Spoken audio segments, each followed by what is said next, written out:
Are we live, Lona? 3, 2, 1. Now we are live, sir. A very good evening, doctors. I am Porus Vakil, Senior Vice President and Head India Business at Ajanta Pharma. On behalf of my entire team at Ajanta, I extend a very warm welcome to all the doctors. Ajanta Pharma, as you know, is one of the leading companies, especially in the field of cardiology and diabetology. We are an Indian multinational with operations in India, US, and other parts of the world. We distinguish ourselves through innovative products, most of which you would have seen have been the first time in India launches. We have always committed ourselves for dissemination of scientific endeavors for our doctors. We are very privileged and honored to have a very distinguished panel and a distinguished chairperson today. Our moderator and chairperson, Dr. Jamshed Dalal. I don't think I need to have give an introduction of Dr. Dalal, as everybody knows him very well. But I would like to mention he is a very senior, eminent cardiologist and director of the Kokilaben Dhirubhai Ambani Hospital, Mumbai. Thank you very much, sir, for helping us organize this program. And with this, without taking more time, I would request Dr. Dalal to take over the scientific part of our program today and also introduce the panel. Thank you very much, doctors. Thank you very much, Boris. Today we are looking forward to 1 hour of great debate and discussion. We have Dr. Ponde as our speaker.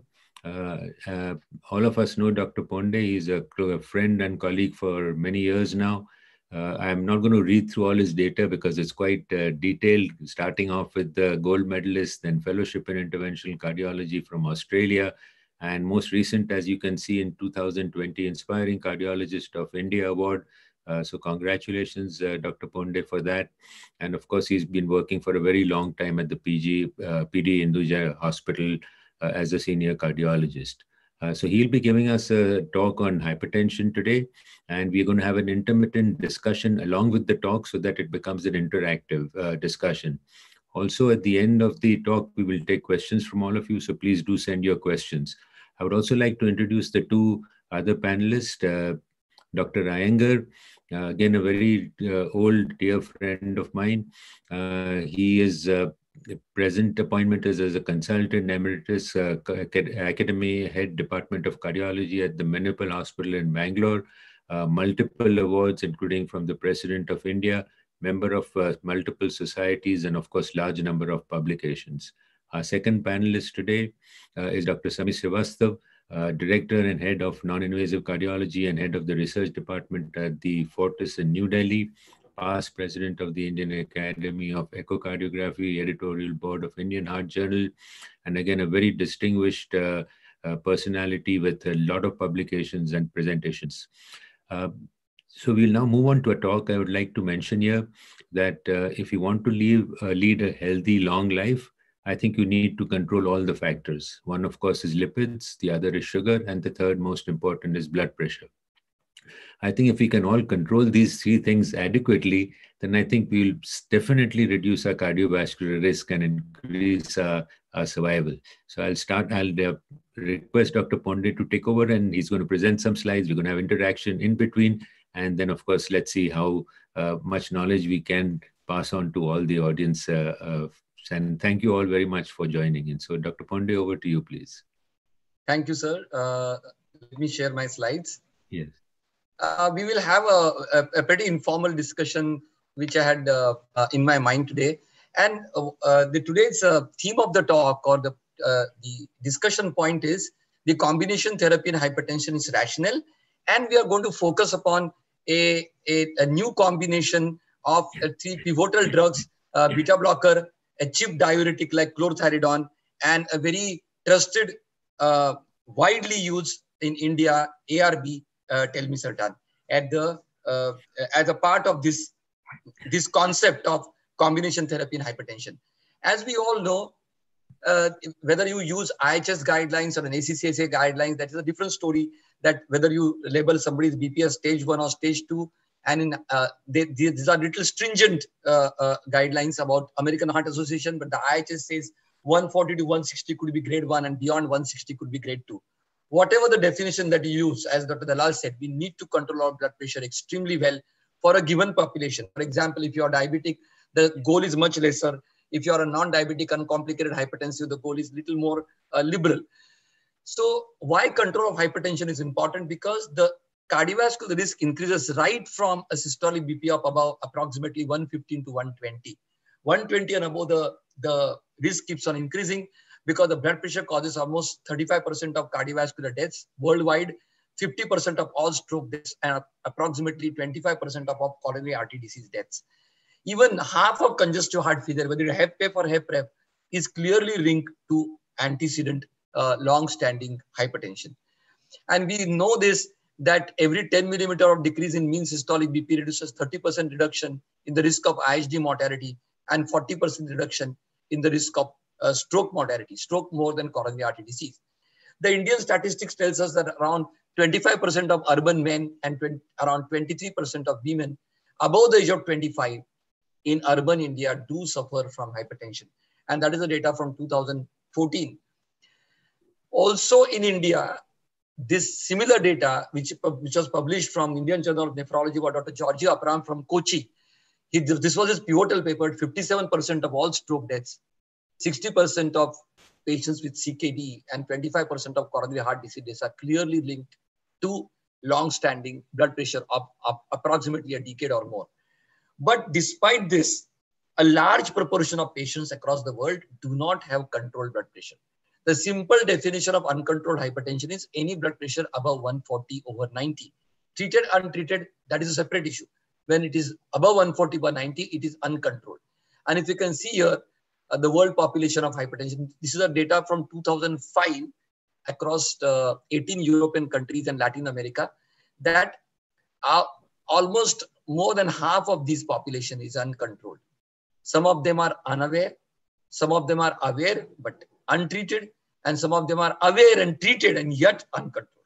And we are going to discuss this issue today, that why this uncontrolled. This is from Circulation 2005. If you look at prevalence of hypertension in India, and this is Dr. Mohan's paper in 2007, out of those who have hypertension, only 1/3 are diagnosed. Out of those who are diagnosed, only 1/3 are treated, and out of those who are treated, only 1/3 are controlled. So almost 70-75% of people with blood pressure remain uncontrolled. And I invite Dr. Dalal for this question. Sir, in your opinion, generally, what are the commonest reasons for such a poor control of blood pressure in our country? In our country, what are the peculiar reasons that you think are responsible for uncontrolled blood pressure? Yes, sir. First of all, I think uncontrolled blood pressure is a universal problem. So though our country is bad, other countries are equally bad, if maybe a little bit better. So it's not only an Indian problem. If Yes. I were to look at the reasons for poor control, I would probably divide it into two groups. Control related from the patient's point of view and that related from the doctor's point of view. From the patient's point of view, not achieving a control is probably number of factors, cost of the medicines, the number of medicines to be taken, what are the other problems the patient has. For example, if the patient has diabetes also and heart failure also, and he's already taking 7-8 drugs, then he's not likely to take the drugs, which gives poor control. But I also blame the doctors. I think there's a huge problem of clinical inertia from the doctor side of view. And when we talk of doctor's inertia, it is twofold. One is not giving enough medicines or optimizing the dose of medicines. And second, I think what you mentioned very first, the poor adherence. I think poor adherence, in my opinion, is the most important reason why blood pressure is not controlled. Of course, the adherence is from both patient's fault and from the doctor's side. And the best way to improve the adherence is good communication between the patient and the doctor. The doctor has to explain the patient the importance of taking medicine. At the same time, look at the way where the patient can afford the medicines or not.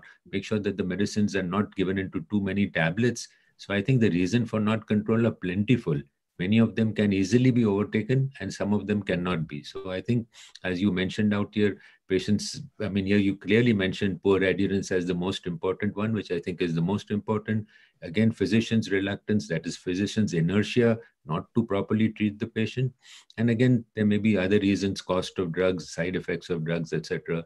And again, the best combination of drug in a single pill will obviously improve the adherence and improve the control. Thank you very much, sir. That was very enlightening from a mature clinician like you, that these are the factors which we can easily overcome. And sir just said that poor control of blood pressure, poor use of fixed drug combination, complexity of regimens. He told you just now that if there are multiple comorbidities, the pill burden increases and the patient then becomes non-adherent. Side effects and the cost of the drug. And some people with elderly, this particularly one of our papers published 2 years ago, patients with cognitive dysfunction, elderly people staying alone, forgetting their pills and the tablets is another important reason. So there are a lot of limitations of monotherapy, which we knew earlier, which were brought into light by the Neil Poulter's original paper in 2006. I remember that single drugs only reduce systolic BP in a single digit and diastolic BP by a single digit. Most drugs which have a shallow dose response curve. For example, ACE, ARB, you double the dose, you hardly achieve 3 or 4 millimeter more mercury reduction. The only exception to this rule is calcium blockers. When you double the dose, you really achieve a better blood pressure reduction, but at the expense of edema. So monotherapy is adequate only in 30% of cases, and high doses of single agent may cause unacceptable side effects. For example, if you give high dose of ACE or ARB, you may get hyperkalemia. High dose of calcium blocker, you may get edema. So derailment of metabolic parameters also with, let us say, high dose of cheap diuretics, you may get hypokalemia, hyponatremia, or hyperuricemia. So all these factors are responsible. So I invite Dr. Samir now, a good friend of mine. Sir, what do you think? What is your take on monotherapy? What are the limitations you perceive of this therapy in your clinical practice? So, as this seminar was to happen, I did some self-audit of my own prescriptions. And you'd be surprised that the patients who were on monotherapy for hypertension in my own practice was 17%. You can say that we are in a center where we see too many people with comorbidities, or we see too many people with nephropathies and diabetes and coronary artery disease.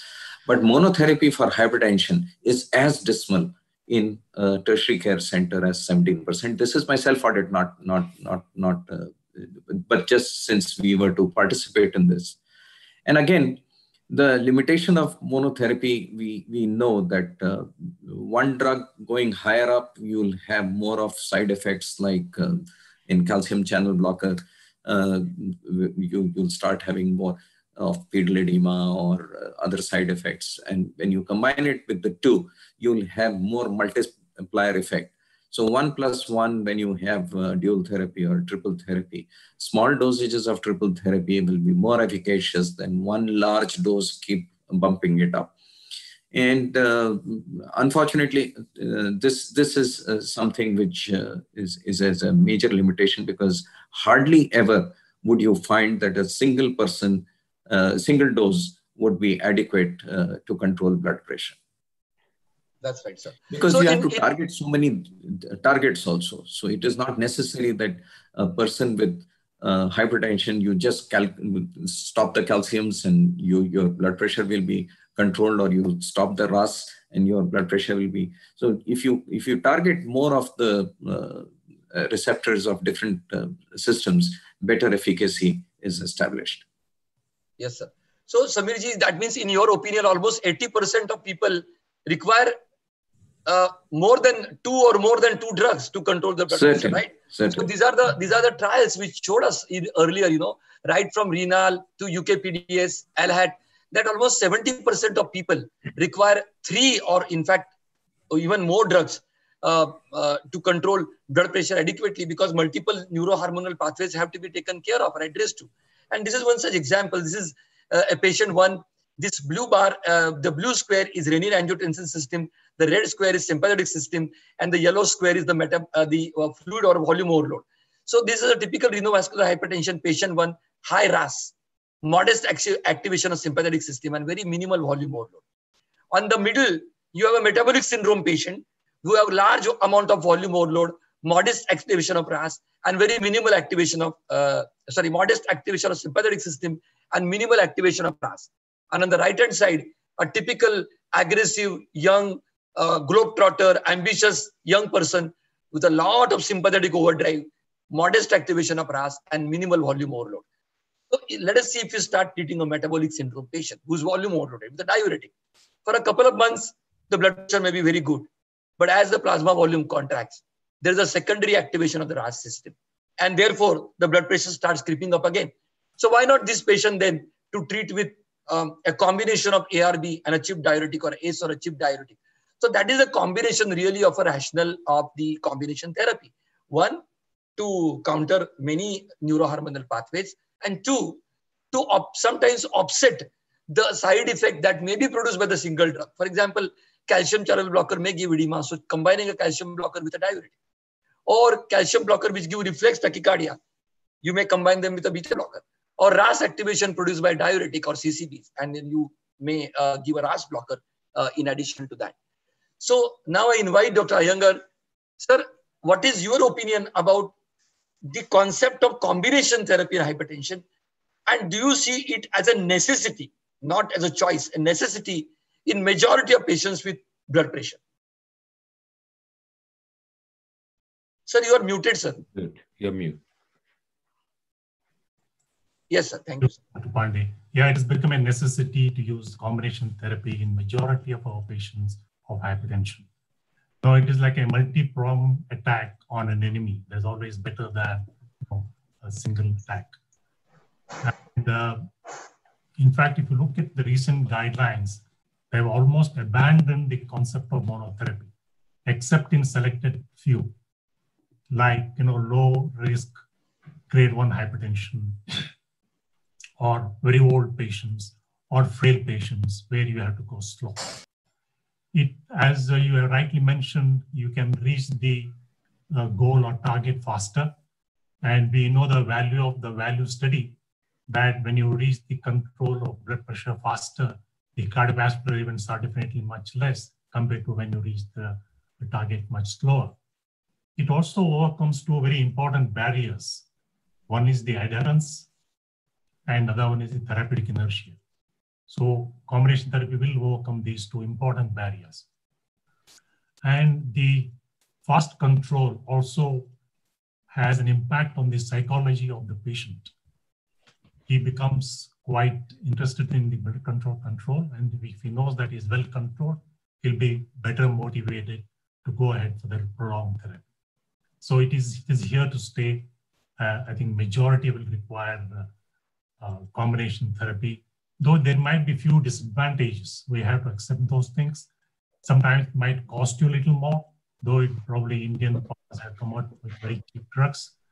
Then once if he develops an adverse effect, probably might be difficult to find out which one is producing the adverse effect. And secondly, you cannot change the dose of one drug without changing the dose of the other drug in the combination. Absolutely. So these are the minor disadvantages, but I think overall it is here to stay in majority of our patients. Thank you, sir. Okay, sir, if I interject, can I chip in? Why not? Why not? Please, sir. Please. Yeah. I think the combination of treatment, whether it's for hypertension or for dual antiplatelets, I always have one anxiety, that if you have a non-compliant patient, why is it that if you give him 3 drugs, he will not take one, but if you give him 1 drug, he will always take that? So when you have non-compliance of a combination of drug and he doesn't take the drug, he has no treatment going on at all. So that always, the combination always worries me, that if you give a combination in a non-compliant patient, is it worse than non-compliant patient being given 3 drugs where at least he'll take 1 or 2? So that point always worries me. Yeah. Sir, but I like this concept Dr. Iyengar said, that earlier you achieve the normotension, earlier you achieve the target, lower will be the cardiovascular event. So the concept of, like, how do you say, LDL years, if you achieve LDL faster to the lowest target and stay with the lower LDL longer, you will have lesser events. So something like LDL years. So do you have something like normotensive years concept also, that earlier you achieve blood pressure to normal in a population and stay longer with the normal blood pressure, lower will be the events? And this is now true for everything. You mentioned lipids, but if you look at heart failure now, they suggest start all the drugs as soon as possible to achieve better control of heart failure as early as possible. You get better survival. So I think this concept is general over everything: the lipid, sugar, the blood pressure, heart failure, and everything. Yes. So that's combination therapy is a practical necessity because 75% of hypertensives require this.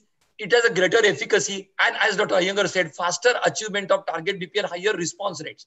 But in some cases, you also get improved side effect profile. For example, you combine, as Dr. Samir said, half the standard doses of ARB, half the dose of cheap diuretic, and half the dose of calcium blocker. So, Dr. Samir, I invite you here, कि when you combine these low dose combinations, they work better than monotherapy and also lesser side effects. Will you agree to that or not? So I am in no denial. Absolutely wonderful, and that is the way we should treat. The only problem which I see now, this is November start, and this is the time we start seeing blood pressure crawling up. We can't hear him. Is that me or everybody? No, I also can't hear. There's a voice is cracking. Hello. Yeah. So maybe we'll go back to him. Then we can carry on. Then, Dr. Srivastava, we can't hear you.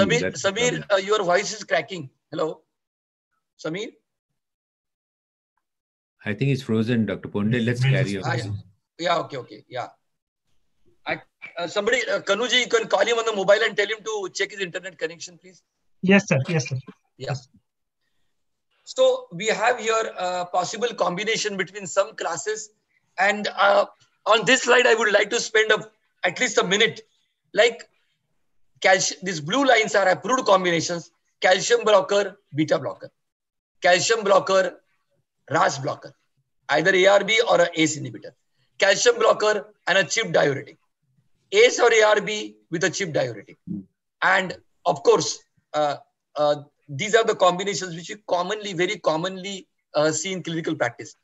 The red lines are combinations which are rarely seen in clinical practice, like beta blocker, ACE ARB, or beta blocker and thiazide type of diuretic. They are very rarely seen. But today, we are going to focus on a combination which is very relevant to Indian hypertension, So now 2013 guidelines said, whenever possible, use of fixed drug combination should be preferred because simplification of treatment carries advantages for compliance with treatment. And this is 2018 ESH guideline. Look at this. The first pill should be a single pill combination, ACE-ARB plus either a CCB or a diuretic. Stage 2, if patient remains uncontrolled with this, then ACE-ARB plus a CCB plus a diuretic. So this is the way things are going. So my question to Dr. Dalal is, what is your take on the upfront use of single pill combination? Or would you like to start 2 drugs individually, let the patient become stable and then shift to a single drug combination, single pill combination? Is that practical to use a single pill combination? Will that improve compliance? Sir, no, your inputs on this. I personally think that a single pill combination right up front is much better for a number of reasons. First of all, if you give 2 separate pills and try and see whether the patient whether the medicine suits the patient, etc., it's going to take a long drawn out process. It's not going to do what Dr. Iyengar said, get the blood pressure down quickly. Again, then you'll have to call the patient back and then give him a single preparation of combination. So I clearly believe in a single pill combination upfront. Except in a patient with the mildest of disease where you may not need a combination, almost all my patients will be on a single pill. I'm a very strong believer of small doses, multiple drugs. So I would be quite happy even to give a single combination of 3 drugs in small doses right up front, because the type of patient who comes to us, as you know, at least to cardiologists, is not the mildest, usually the moderate and the severe hypertensions who are already been through multiple drugs. So I have absolutely no hesitation in giving a single pill with multiple combinations, minimum 2, even 3 for most of my patients. It's very practical and it definitely improves compliance. It gets the blood pressure much better controlled. Oh, fantastic, sir. So that is what actually I want to drive a message from this, that, you know, the physicians and even the cardiologists, some cardiologists and practitioners who are hearing this conversation should I have this concept that use of single pill combination upfront is very important. Dr. Iyengar said, to get down the blood pressure quickly to the target and at the same time improve the adherence. And this is again 2018 guideline, which clearly says a single pill treatment strategy to improve blood pressure control should be preferred to the 2-drug combination therapy for the initial treatment of most people with uncomplicated single hypertension. Now, the other guideline of this in a patient with CAD, coronary artery disease. Here, the single pill should contain ACRB plus a beta blocker. Now, because today's combination that we are going to focus uses a beta blocker as a combination, upfront combination, Dr. Iyengar, can I ask you that in a patient with coronary artery disease, would you like to use such a single pill with ACRB plus a beta blocker? Yeah, that seems to be a combination of choice. Yes. Because beta blocker is almost like a drug which you have to use in the setting of coronary artery disease, and to control blood pressure along with that, either ACE inhibitor or ARB has to be used. Yes. Somebody has a contraindication to beta blocker, of course, then the choices will differ. Yes, yes, sir. Because in ischemia trial also, the 4 basic drugs which are used are antiplatelet, statin, ACE, ARB, and beta blocker. Yes. Right. So I think this combination makes quite a bit of sense to use. So and now, also, Dr. Ponde, yes. one more point. I think there's, of course, everybody knows now that heart rate is important. And I personally think controlling heart rate is extremely important for controlling angina, for patients in heart failure, etc. So yes, that's where I think beta blockers are particularly useful. If you see our Indian patients, most of them have much higher heart rates than the Western population. If you take an average Indian who's not on beta blockers or any heart rate lowering drugs, their heart rates are more towards 80. So you need to bring the heart rate down, and we know that if you control heart rate, blood pressure control is much better, and complications of blood pressure are better. So therefore, I personally like a beta blocker as a part of my combination, irrespective of whether the patient has heart failure or any other reason, ischemic heart disease. If he doesn't have ischemic heart disease or heart failure, but his heart rate is fast, especially if you have put calcium blockers, then I think a combination of calcium blocker, beta blocker, and RAS blocker is extremely effective.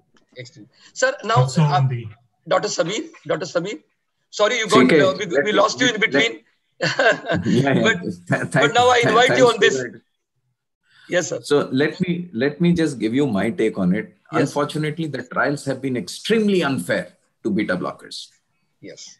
Now we can have a separate debate on that, but I personally feel that when it comes to coronary artery disease, or when it comes to anxiety neurosis, or when it comes to thyrotoxicosis, or when it comes to individuals who just have a resting heart rate which is high, I think beta blockers are. Now, the problem was that the type of beta blockers which got themselves rejected out as a group was with trials where they had used atenolol. And all of us know that that is a beta blocker of times passé. Unfortunately, they have not done it with metoprolol succinate, not the tartrate, but succinate, the long-acting ones. They have not done it with nebivolol. So I'm 100% sure that these are the beta blockers which have to be, at some point of time, be included for long trials, so that beta blockers make a resurgence for their own space. Yes. Thank you, Samir, for that input. And Dr. Dalal also said the same thing, that beta blockers have been neglected in the hypertension. Yes, sir. Yes, sir. I just want to add, also in the setting of patients with atrial fibrillation, again, beta blocker will be good. Absolutely, sir. Absolutely. And yes, also in young women for pregnancies. Yes. Again, beta Labetalol, drug of choice. Yes, sir. Yes, sir. So here, this slide shows us that a triple drug combination, how it improves the blood pressure efficacy, lowering efficacy as compared to a double drug combination. So that is very clear, and therefore in CKD patients, then they recommend with non-dialysis dependent CKD with a creatinine clearance of around above 30 and less than 60, ACRB, CCB, and a loop diuretic could be one combination to use. And now we know that everybody of us agreed that beta blocker are neglected drug in the management of hypertension. Particularly, Dr. Samir said a thyrotoxic patient or a anxiety neurotic patient, young type A personality like me probably, or something like that. So telmisartan again is a very proven ARB and cheap diuretic, chlorothiridone. So this is the combination which we are talking of today. So let us discuss the individual components. We have outcome trials on metoprolol, MAFI, Gothinger, and low pressure intervention trial. Telmisartan, we have on-target, transcend, and profess. And chlorothalidone, we have alert, and you name it. I mean, there are many, many trials on chlorothalidone. But the main amongst them are alert, sprint, and the SHEP. So the Mathis study on the earlier times, this 19 long back study, showed that the total mortality and sudden death reduces significantly when you use beta blocker as compared to diuretic as a treatment of uncomplicated hypertension. This was a huge study with almost 3.6 years of follow-up. We all know that. And this was the one we started thinking that beta blockers should be used as a management component of uncomplicated hypertension. And then this Gemini trial which showed that beta blocker added to ACE or ARB can provide clinically relevant additional BP reductions in patients with type 2 diabetes. So in type 2 diabetes also, there are two types of people. One, who have got predominant activation of RAS, and second, who have got RAS plus sympathetic activation. This is the group which benefits with the addition of a beta blocker. And this is what I want the delegates to focus on. We did an India heart study, as you know, this was published in the Journal of Hypertension just in 2020, July. This study was done in almost 15 states in 355 cities. Total subject studied 19,000 with home blood pressure monitoring. And Maharashtra proudly contributed 11% of these patients. We had almost 1,233 investigators participating in this study, and what we found that the average resting heart rate of Indian hypertensives is much higher, 10 to 16 beats higher than their white counterparts. White people with blood hypertension have average rate of around 70, 75, and ours is 85 to 91 in that range. So this typically says that Indian hypertensive is hypersympathetic. Now, Dr. Samir, I invite you here. In your clinical practice, do you see higher resting heart rates in hypertensive patients? And in what percentage of patients do you see that? So CK, like I said, that I started doing that audit because we were to have this discussion here. And my rough assessment is, and this is, mind you, this is all an assessment during the COVID era where everybody, the whole world is going into this anxiety depression syndrome, yes, where resting heart rates, if you see above 80, are not uncommon. And on an average, the Holters on hypertensives, which we analyzed for this symposia, we found that the average above 80 was found in almost 50% of our patients, above 80. So this is, and more so for the younger population. Now, this is whether this is an anxiety factor or fear factor or depressive issues of COVID, or whether it is a true representation in our hospital, I'm not too sure. But yes, all of us know that Indians have a resting heart rate, whether it is because of lack of exercise, that their body is unaccustomed, they don't have enough and more of physical conditioning. Don't know, but Indians for some reason have lot of resting heart rate, which is high. So, sir, in this context, Dr. Iyengar and Dr. Dalal, what do you think is a place of metoprolol as a part of the therapy, a combination therapy in hypertension in Indian patients? Dr. Iyengar, please go ahead. Dr. Iyengar? Yeah, I think. What do you think is the place of metoprolol? Yeah. Before that, I think the percentage of people I see the isolated hypertension with tachycardia is probably about 30%, not many. Only in the younger group of patients we see that. And in that group of patients, combination therapy with the beta blocker, and I would put an ACE inhibitor or ARB as a combination therapy in treating these patients. Of course, we'll be assessing all the other risk factors, but treatment focused on pressure would be combination of ACE or ARB with a beta blocker. Dr. Dalal, what do you think, sir? I think a non-atenolol beta blocker is very crucial in treatment of this complex patients with hypertension. And not just in patients with hypertension with LV dysfunction or hypertension with increased sympathetic activity. There, of course, there's a more definitive indication. But I think that beta blockers themselves are good antihypertensive drugs. I mean, for all of us, I mean, who have been using atenolol, it was a fantastic antihypertensive drug. I mean, you can't ignore the fact, because when we start, we always said that control of blood pressure is the most important. So we must use also a drug which is very good blood pressure reducing agent. And we all know that atenolol was fantastic. I remember a single, at that time, of course, we never used combinations. A single atenolol tablet would control blood pressure in the vast majority of patients. Now, unfortunately, we can't use atenolol because of the non-beneficial effects in stroke, etc. But I still think that the beta blocker is a very effective blood pressure lowering agent. And irrespective of heart rate, I think it's an important component of your combination treatment. So I always believe that beta blocker should be a part of the combination. And I would rather say that use all 4 drugs, not even 3. We are stopping at 3 here.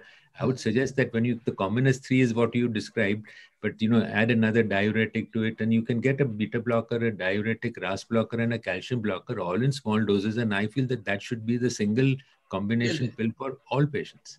Thank you, sir. I mean, I may be exaggerating that bit, but I think that's the basic concept.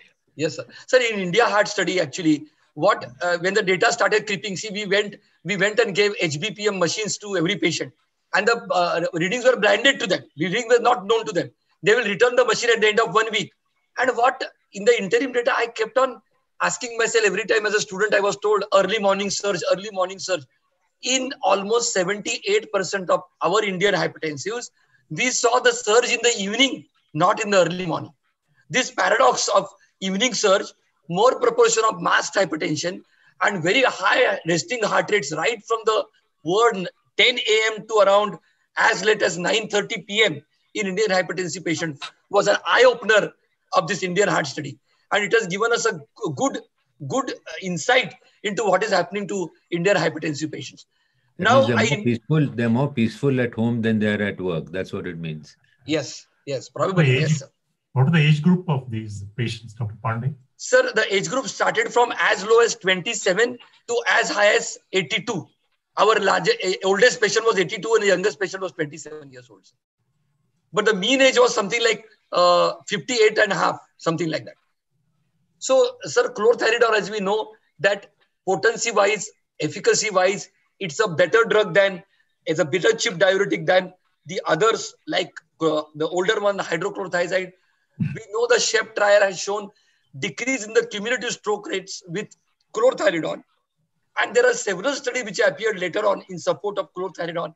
And there was a revival of this molecule, including the ANAC trial, which showed that the moment you add chlorthalidone, your risk reduction goes down. And also, the blood pressure control becomes better. Now, I invite Dr. Iyengar to comment on this because a lot of physicians are confused about using chlorthalidone versus hydrochlorothiazide.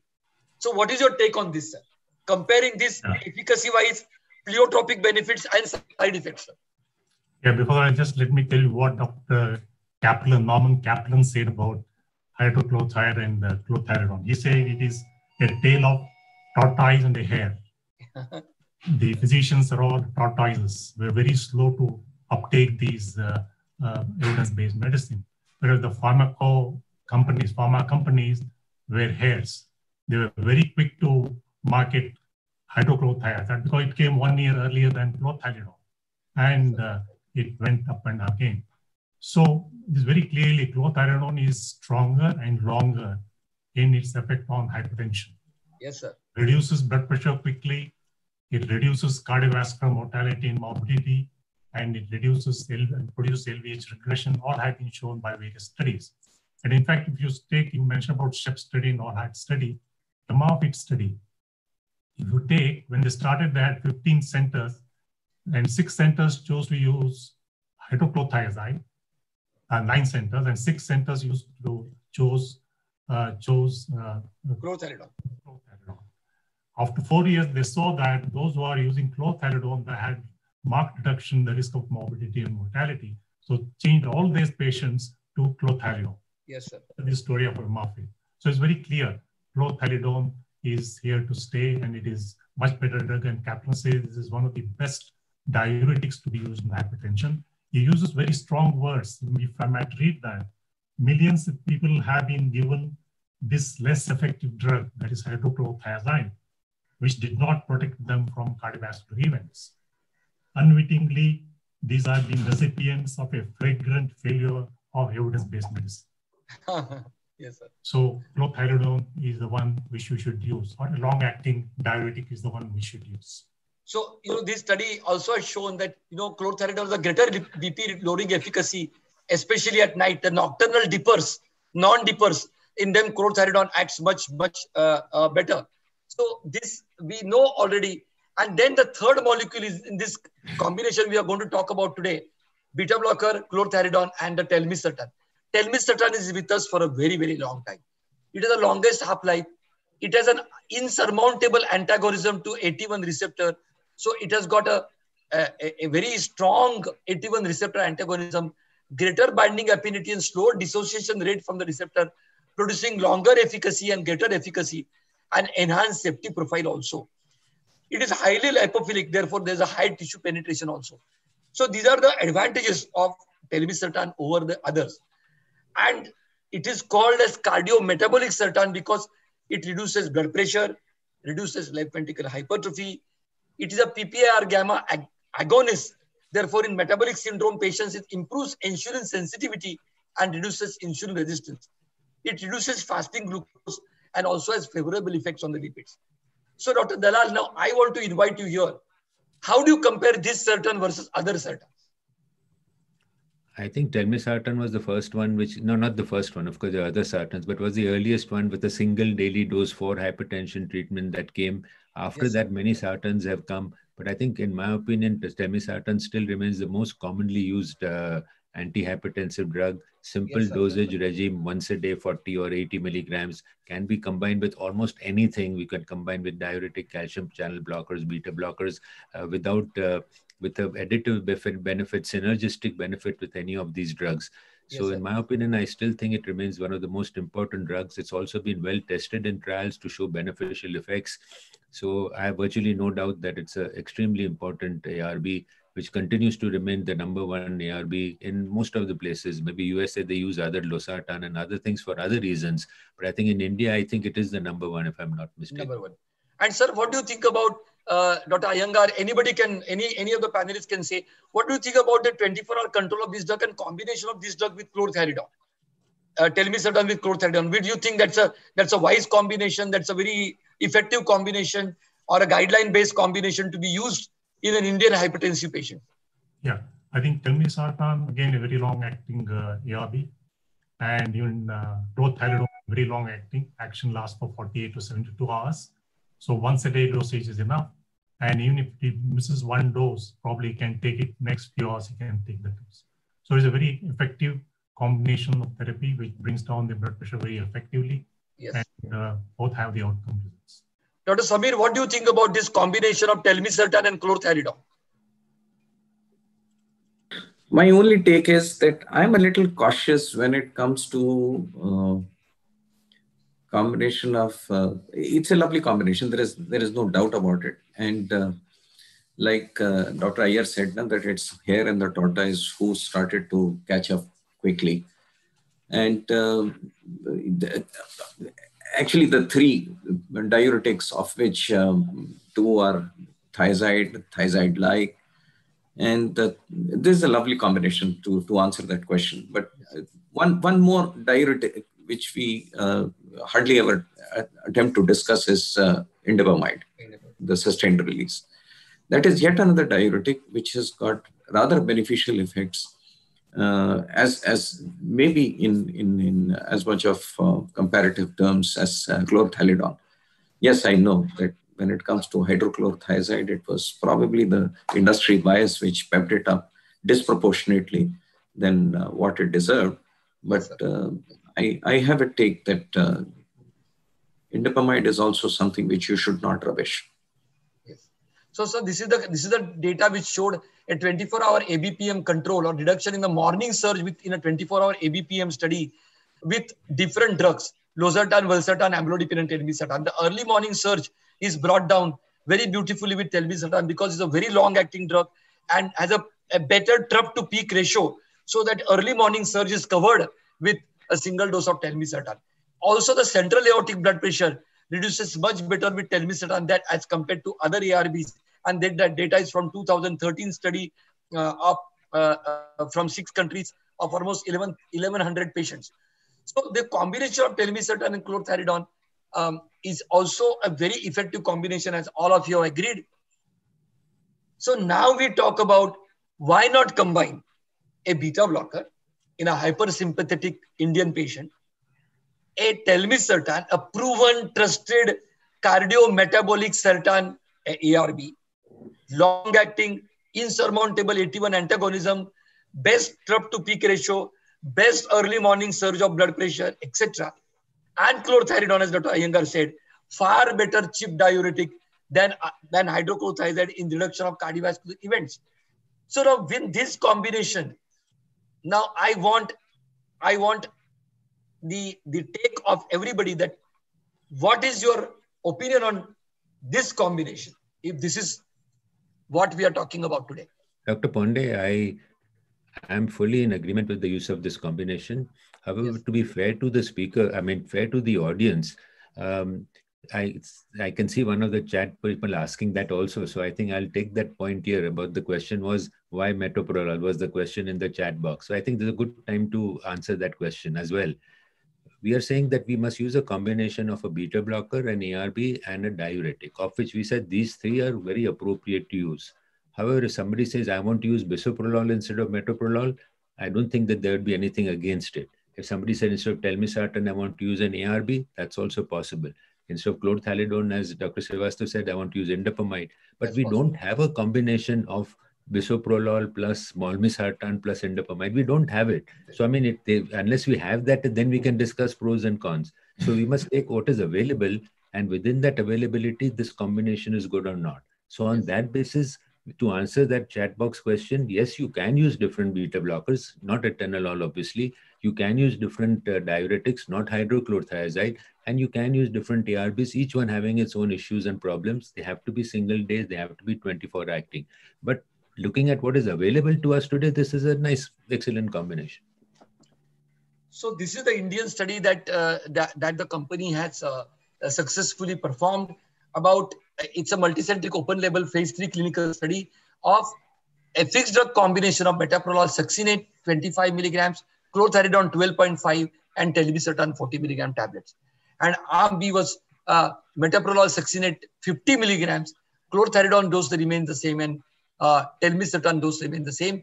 And then treatment duration was approximately 6 months. So you can see here, starting from visit at day 7 onwards, right at day 14 and by day 28, most people have achieved their target levels of blood pressure. Both the arms.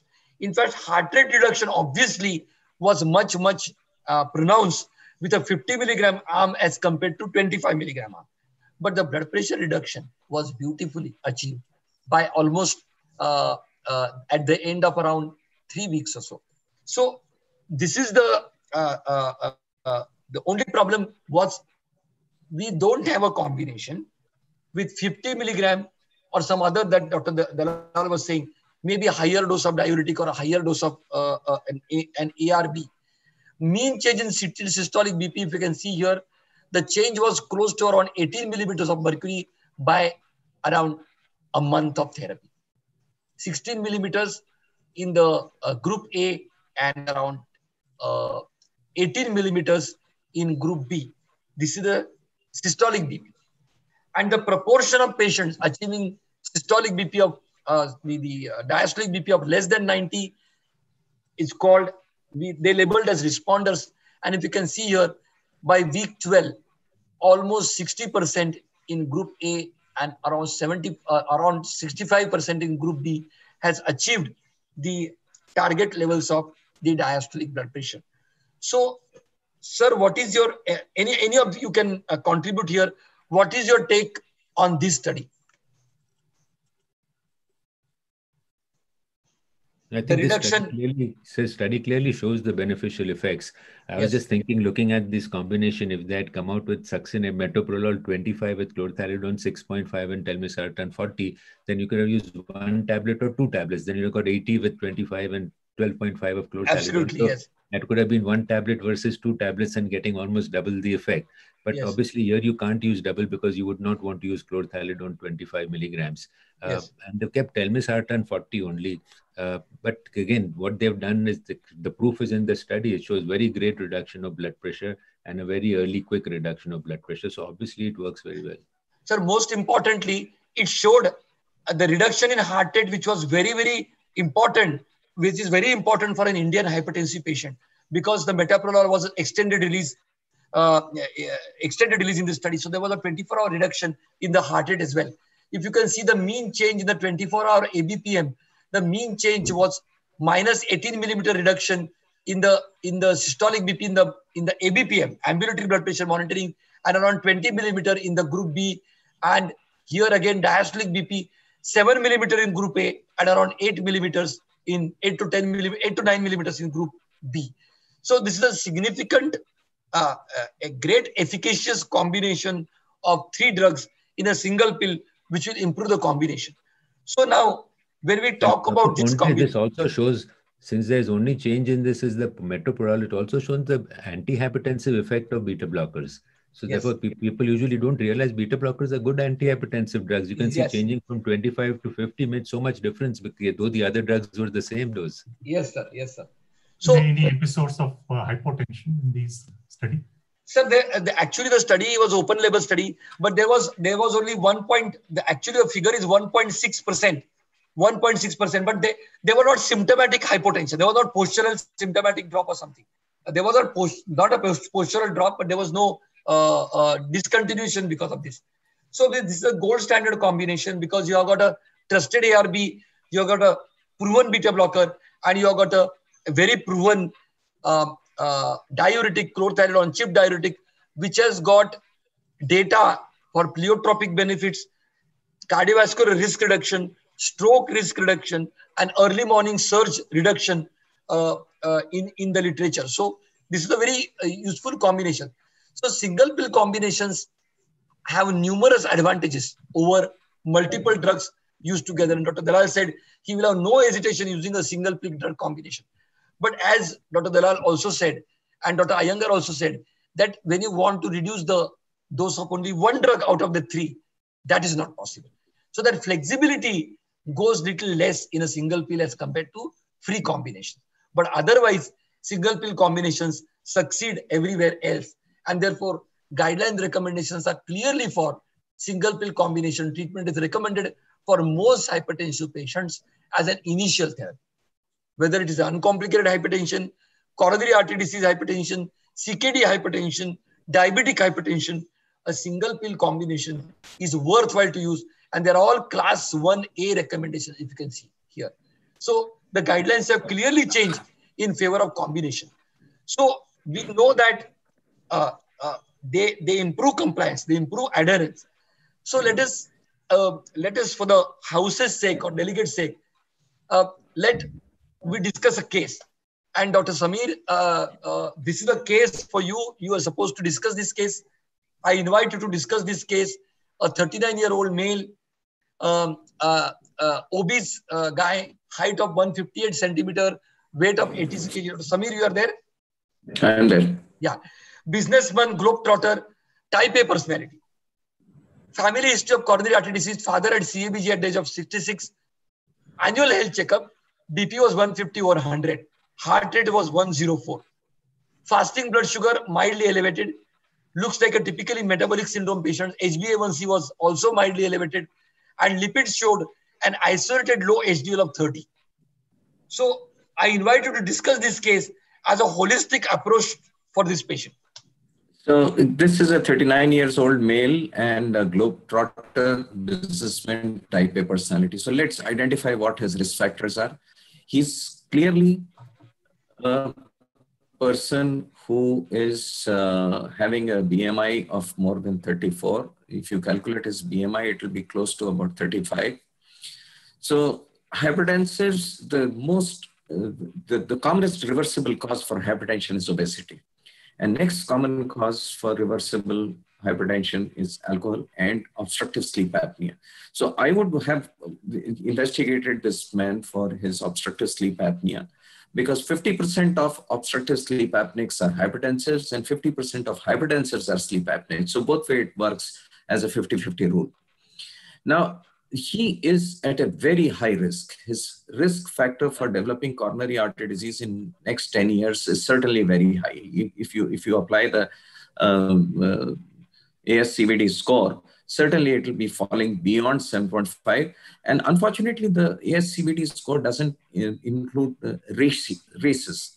And we as a South Asian have a bad risk profiling for coronary artery disease. So father having bypass surgery, he is overweight, hypertensive, pre-diabetic, if not frankly diabetic, because if you look at the American Diabetic Association definition of diabetic, if his HbA1c crosses by 0.1, if the moment he crosses 6.5, he'll be labeled as a diabetic, but till such time he's 6.4, so he's 6.4. And HDL, even though you can debate whether it is a risk factor or whether it is an independent risk marker, let's not go into that debate, but low HDL. So I'm not too sure what his LDLs were and what his triglycerides were. So I would be interested to find out his alcohol intake. I would be interested to find out whether he was a smoker. I would be interested to find out whether he's a snorer. And I would be interested to find out what his exercise scheduling is and what his food pattern is. Now, having come that, now he is a person who's 150 by 100. And at 39 years, I would probably investigate him only so much for his risk profiling and not do too much of investigation on coronary artery disease detection, but we would like to put him on a combination of drugs. Now, what is his best profiling that you can do? Besides the lipids and of course the ARBs and the ACE inhibitors, you would at some point of time want to reduce his heart rate. And there comes in whether you want to control his heart rate by beta blocker, or whether you want to do it with diltiazem. Unfortunately, if you add diltiazem or verapamil, your heart rate, your blood pressure efficacy is probably as good or as bad as beta blocker, or maybe a little better.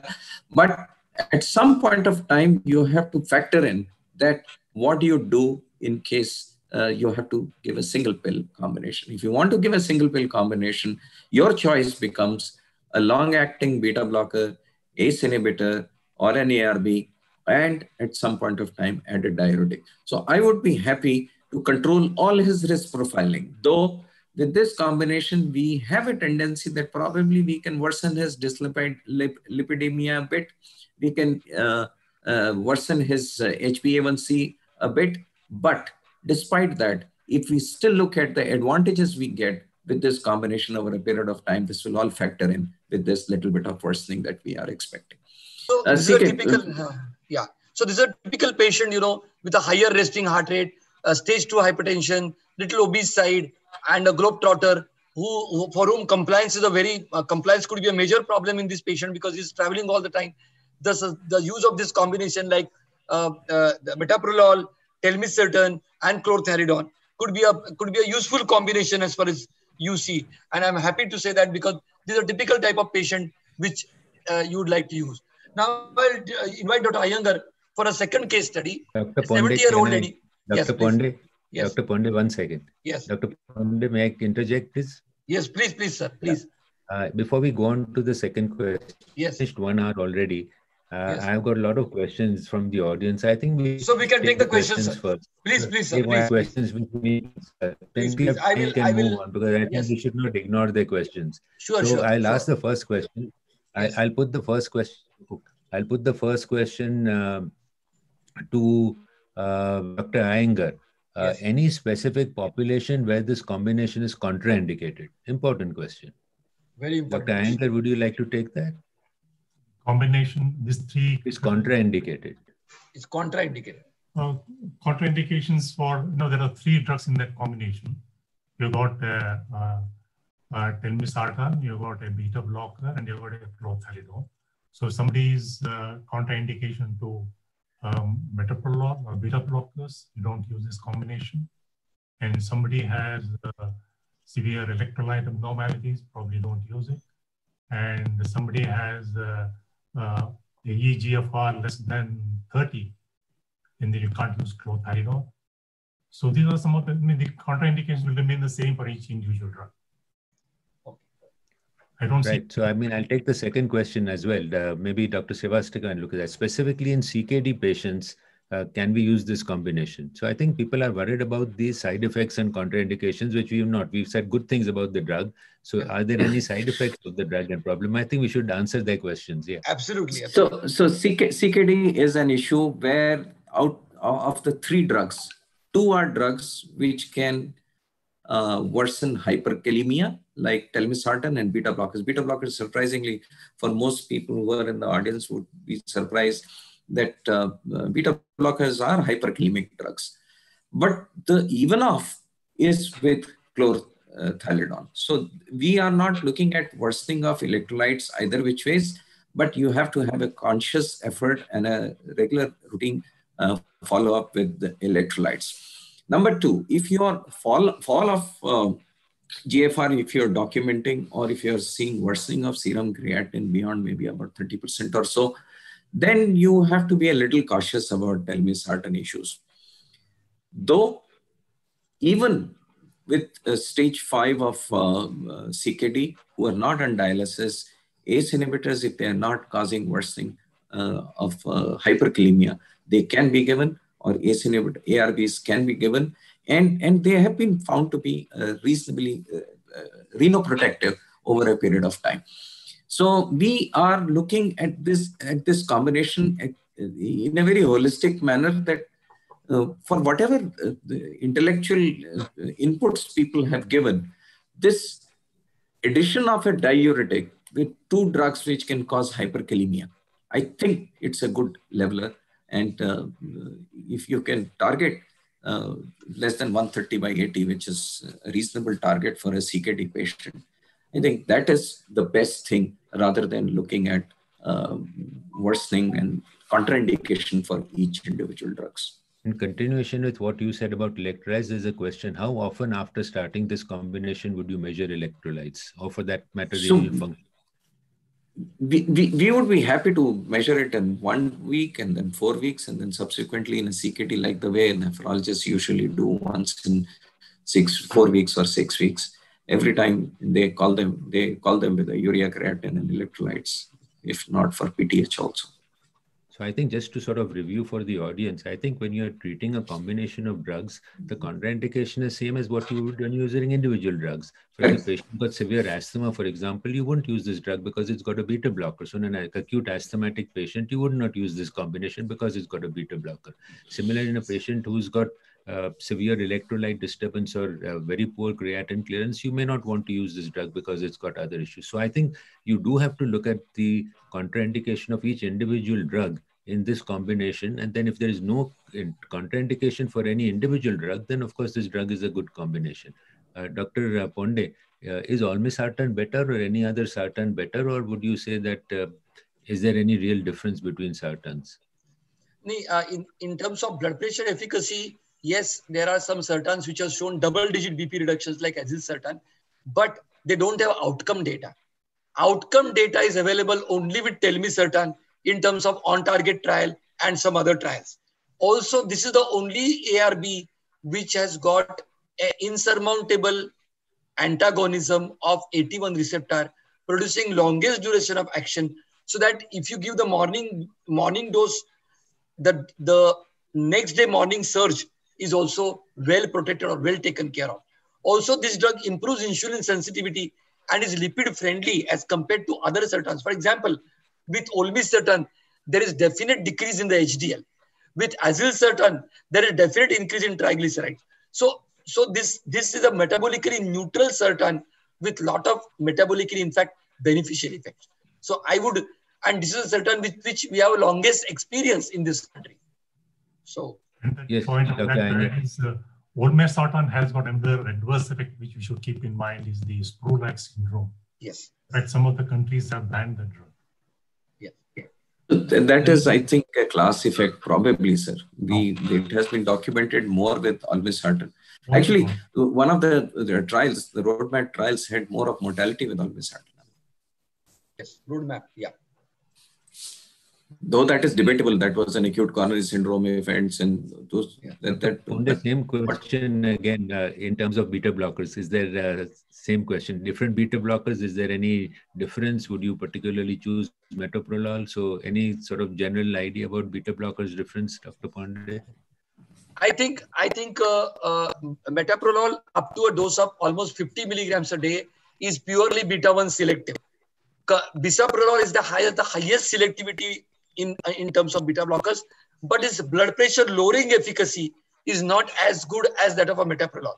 And therefore, in heart failure patients, where you are using ARNI or where you use other drugs which potentially reduce blood pressure, then you sometimes have to shift from carvedilol to bisoprolol so that you get the margin to use ARNI. So in terms of blood pressure efficacy, metoprolol is definitely superior to other beta blockers. The cardioselectivity of metoprolol is as good below the dose of 50 milligrams, comparable to bisoprolol and nebivolol. But yes, if you have an asthmatic patient, if you have a patient with symptomatic COPD on inhalers, then of course, purely beta-1 selective beta blockers like nebivolol or bisoprolol will definitely be beta blockers. Yes. And nebivolol has probably also action on the central aortic pressure, which the other blockers don't have. Yes, sir. Probably vasodilator beta blockers are more useful in long-term use and heart failure. Yes, sir. So let me just... Yeah, sure. Go ahead, please. Sir. No, please go ahead. This combination, if you look at me and show it to me and ask me whether it's a good combination for what all purposes, I'll say it is an excellent combination for not only hypertension, it's an excellent combination for even heart failure for that matter. It has got ARB, it has got beta blocker, it has got a diuretic for symptomatic control. So a combination of a hypertension with heart failure, I think it's a lovely combination. Of course, today people might say that instead of telmisartan, use ARNI, and instead of diuretic, SGLT2. So, I mean, it gets more complicated. But yeah, it contains the ARB and the diuretic, yeah. So for hypertension control, ARNIs are not still a little off-label usage. Yeah. Do you know, anybody knows the difference? Somebody's asked, what is the difference between MetXL3D and 3D? Any idea? Anybody? Anyway, we can, I don't know. No, I don't know what MetXL what? Trio. Trio contains a cilnidipine. It contains metoprolol, cilnidipine, and clothalidone. No, telmisartan. Sorry, telmisartan. Yeah. Telmisartan. Sorry. So that's a different. The other question, anybody can answer this. Is there any very specific indication where you will always use this combination therapy? Is there anything specifically particular where you must use this combination? Anybody? So I think if you have a patient with chronic stable angina and hypertension, preserved LV function, this is the best combination to use. It has got an ARB, it has got a chip diuretic, and it has got a beta blocker. Say in a metabolic syndrome patient and hypertension who has got sympathetic overactivity, a little bit of volume overload, and possible activation of RAS, again, this is one of the wonderful combination to use, as in my opinion, sir. Somebody's also asked why not combine it with hydrochlorothiazide, but I think we have discussed this sufficiently that chlorothalidone has been shown to have better beneficial effects compared to hydrochlorothiazide. Yes, and I think therefore most people today will agree that they're using chlorothalidone is definitely a better choice than using hydrochlorothiazide. Yes. So I think that again questions about beta blockers, which beta blockers. So I think as far as the questions are concerned, we've taken all the questions that they have been asking. I think we've if you want, we can take one last case and then stop after that, Dr. Pandey. Maybe a quick case, and maybe Dr. Anger can take that case, and then we can wind up after that next 10 minutes. Yes, sir. Yes, sir. Yes, sir. I'll just go to that case.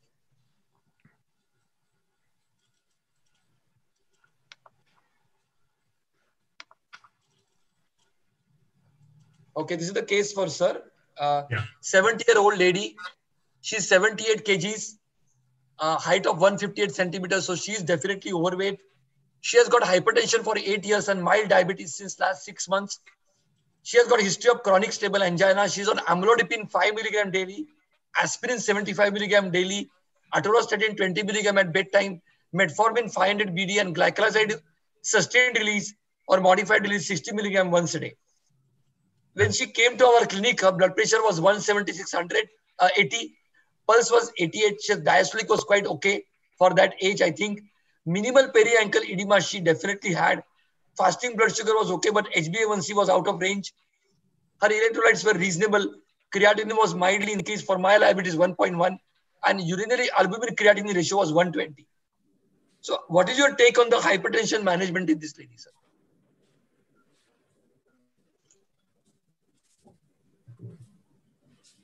You are muted, Dr. Iyengar. Dr. Iyengar, you are muted, sir. Yeah, sorry. Yeah. This lady obviously is grossly obese, even by Western standards, because BMI comes to 31.2. Then hypertension for 80 years, chronic stable anemia. So it's a case of chronic coronary syndrome. She must be fully evaluated because it comes under very high risk as far as the coronary disease is concerned. So she should go through her complete cardiovascular evaluation, further tests like ECG, echo, and further stress testing and intervention if required. Now coming to diabetes part, she is on metformin and glycoside. Since she is again very high cardiovascular risk, probably she should be given SGLT2 inhibitors here. Then we should also look at her, if you look serum creatinine, eGFR is about 41. So she has CKD. She has the albuminuria, which between 30 and 300, we call it albuminuria of moderate severity. So she is again CKD. Of course, it should be repeated within 3 months, then we put it as CKD. So she has CAD, CKD, diabetes, and hypertension, very high risk. Coming to the blood pressure control itself, now she's already on amlodipine and only amlodipine, sir. Only amlodipine. So she has no other drug for blood pressure control. She obviously needs an ARB or ACE inhibitor has to be added. And if it is not well controlled, I would like to add a diuretic like chlorthalidone. So this along with amlodipine, beta blocker is a must because of chronic stable angina. Amlodipine, beta blocker, and an ARB or ACE inhibitor. I would not be worried much about the periankle edema because when you add the ACE inhibitor or ARB with amlodipine, this might come down and we should reassure the patient. So she'll be on amlodipine and a beta blocker and then metoprolol. And I would like to review her after 2 weeks. The blood pressure is not controlled. I would like to add chlorthalidone or indapamide and review her again after a month for the blood pressure control. And the heart rate is mentioned as 88. So I think the metoprolol long acting will take care of that. So blood pressure will be taken care by amlodipine, metoprolol, and telmisartan, and if required, chlorthalidone. So sir, in this current therapy, in addition to amlodipine, would you add a single pill or 25 milligrams of metoprolol, telmisartan, and a chlorthalidone, and also give her an SGLT2 inhibitor because she has got proteinuria, she has got minimally reduced, moderately reduced GFR. So from kidney protection and long-term cardiovascular protection also, an SGLT2 inhibitor would be a good choice. What do you think, sir? Yeah, her blood pressure is 176/80, and yes, that will be to come down to less than 140 and 90 or 130/80. Yes, and sir. Tolerates 130/80. We can go down to 120 to 129 and 70, not less than 120.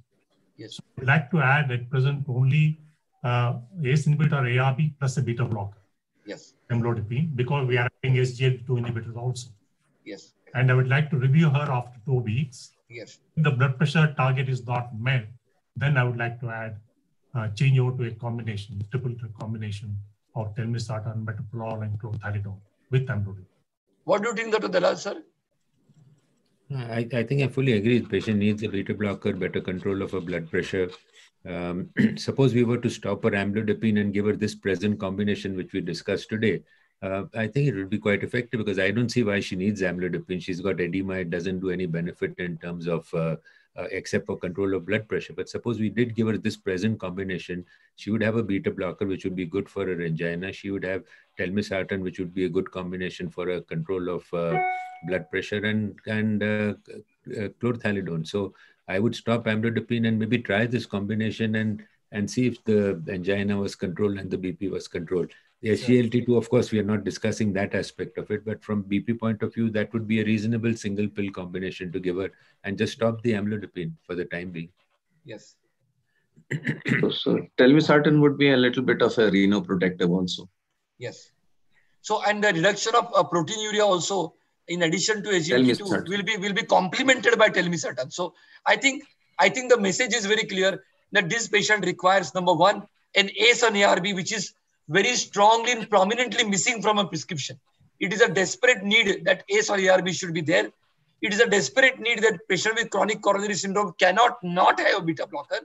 And third, this patient with USCR of 120, creatinine of 1.3, and recently detected diabetes should have an SGLT2 inhibitor, because that will be coronary artery disease, event reduction, renal protection, and reduction in cardiovascular events in years to come.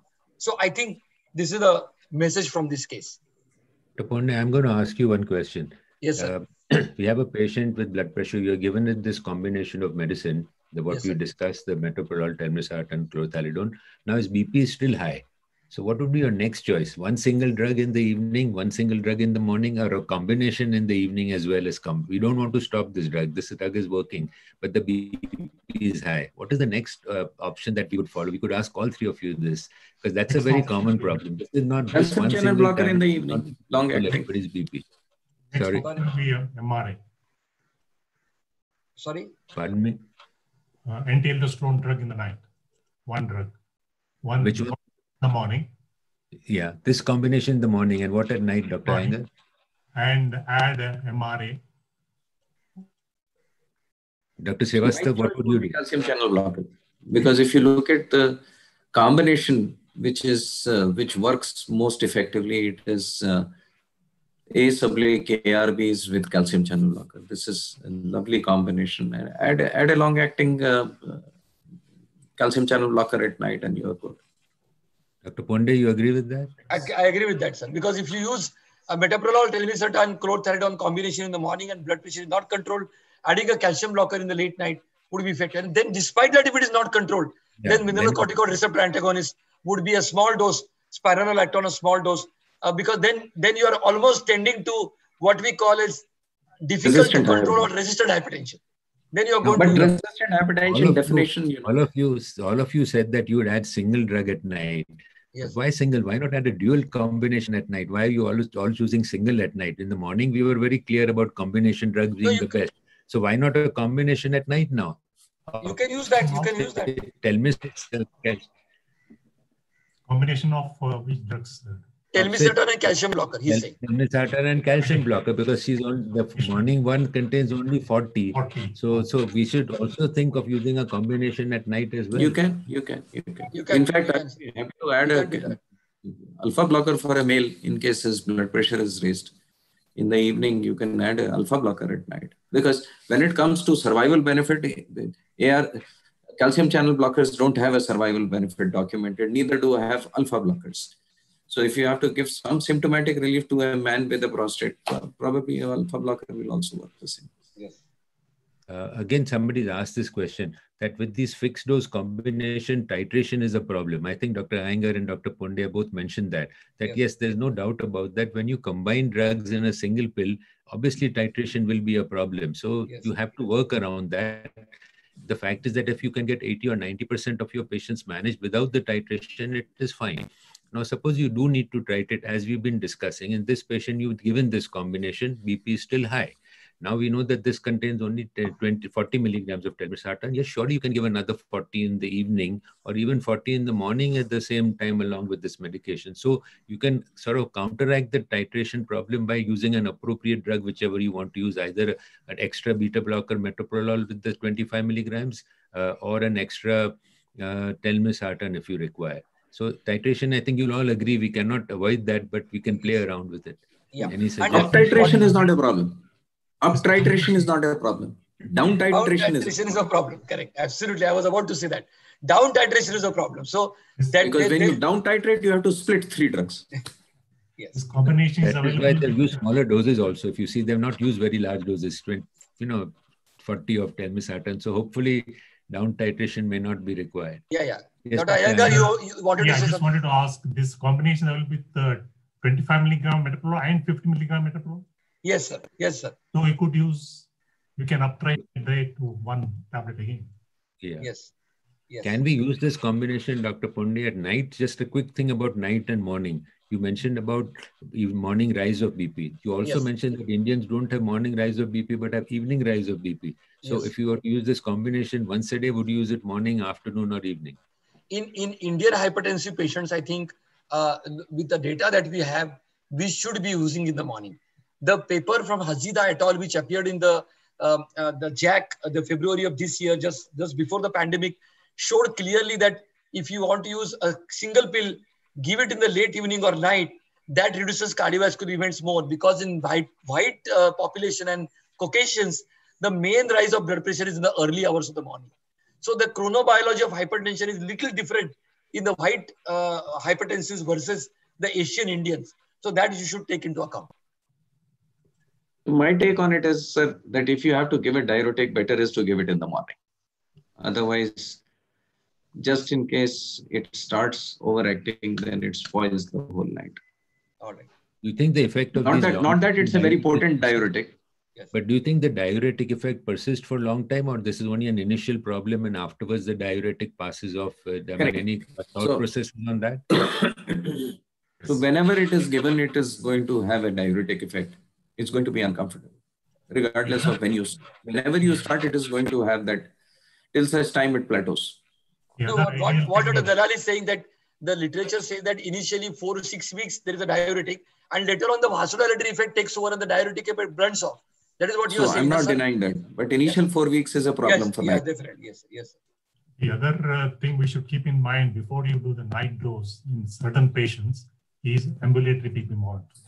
Because there are some patients who do not show that morning surge, who show a very severe nocturnal dip. In them, it is going to be dangerous. Yeah.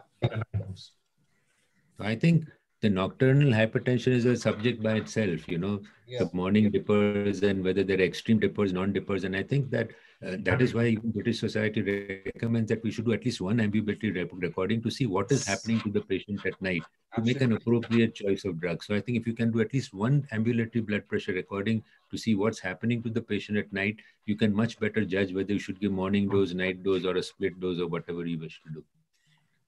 Any other points? Otherwise, we can. I can just summarize and we can close. Anything? Any of you wish to make any comments? No, sir. You can, Samir, and you can. So all of you can summarize. Sure. I think, friends, we've had a great discussion. Almost 1.5 hours now. The points to remember is that we need to get the blood pressure controlled fast, and we need to get the blood pressure to its target level. So these are the two most important things that you need to remember.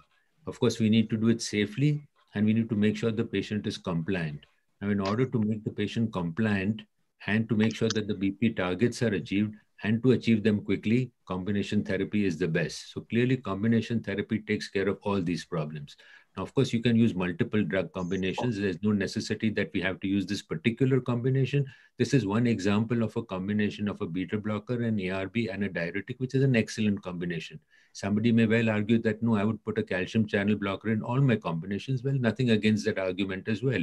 You could add a calcium channel blocker. You could also have a 4-drug combination where the calcium channel blocker would be in addition to these 3 drugs as well.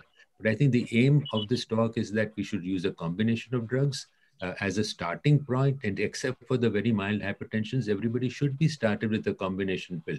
The combination may be 2 drugs, 3 drugs, or even 4 drugs. But the combination pill is what is important, because that will produce compliance, number one, a quick reduction of blood pressure, and reaching the target. So I think if we convey these points to you, then I think we've achieved our aim. And I thank everybody. Thank Dr. Ponde for his excellent presentation, Dr. Iyengar and Dr. Srivastava for sharing with us their knowledge.